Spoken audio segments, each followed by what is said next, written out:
मैं आतिशी ईश्वर की शपथ लेती हूँ कि मैं विधि द्वारा स्थापित भारत के संविधान के प्रति सच्ची श्रद्धा और निष्ठा रखूंगी।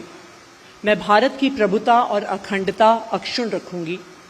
मैं मुख्यमंत्री के रूप में अपने कर्तव्यों का श्रद्धापूर्वक और शुद्ध अंतःकरण से निर्वहन करूंगी। दिल्ली के उपराज्यपाल विनय कुमार सक्सेना ने आतिशी को दिल्ली की 8वीं सीएम के तौर पर शपथ दिलाई।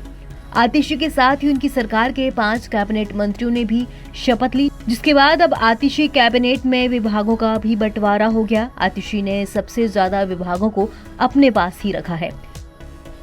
दिल्ली की सीएम आतिशी के पास 13 विभाग हैं, जबकि कैबिनेट मंत्री सौरभ भारद्वाज को 8 विभागों की जिम्मेदारी दी गई है।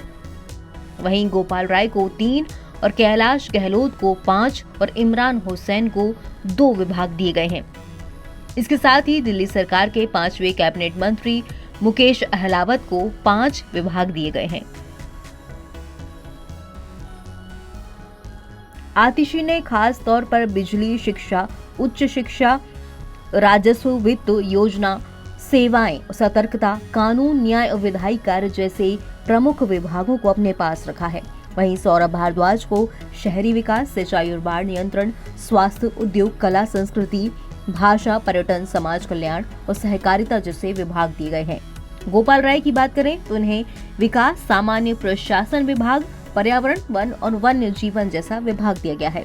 कैलाश गहलोत को परिवहन, प्रशासनिक सुधार, सूचना और प्रौद्योगिकी, गृह, महिला और बाल विकास वाला विभाग दिया गया है। इमरान हुसैन को खाद्य और आपूर्ति और चुनाव वाला विभाग दिया गया है। मुकेश अहलावत को जो 5 विभाग दिए गए हैं उनके नाम हैं गुरुद्वारा चुनाव, अनुसूचित जाति और अनुसूचित जनजाति, भूमि और भवन, श्रम और रोजगार। दिल्ली की सीएम की शपथ लेने के बाद आतिशी ने सबसे पहले अरविंद केजरीवाल का शुक्रिया अदा किया। आतिशी ने कहा कि मैं अपने बड़े भाई और राजनीतिक गुरु अरविंद केजरीवाल का शुक्रिया अदा करती हूं। उन्होंने मुझे दिल्ली के लोगों की देखरेख की जिम्मेदारी सौंपी है।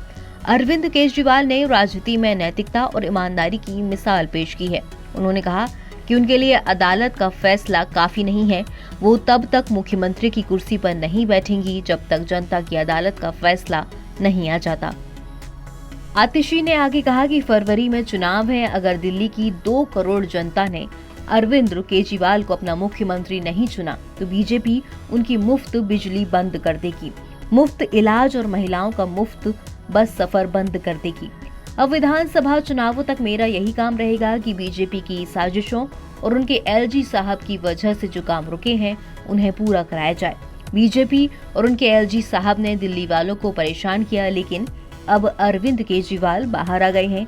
अब बीजेपी के तमाम षड्यंत्र नाकामयाब होंगे। सबसे पहले मैं दिल्ली के बेटे, दिल्ली के इतिहास में सबसे लोकप्रिय मुख्यमंत्री अरविंद केजरीवाल जी, आम आदमी पार्टी के नेता, मेरे बड़े भाई और राजनीतिक गुरु अरविंद केजरीवाल जी का धन्यवाद करना चाहती हूं कि उन्होंने मुझ पर भरोसा किया और मुझे इतनी बड़ी जिम्मेदारी सौंपी, दिल्ली के लोगों की देखरेख की जिम्मेदारी सौंपी।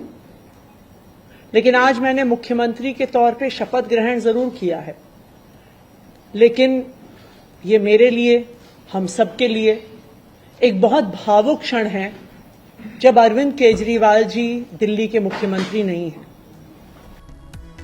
एनबीटी ऑनलाइन की रिपोर्ट।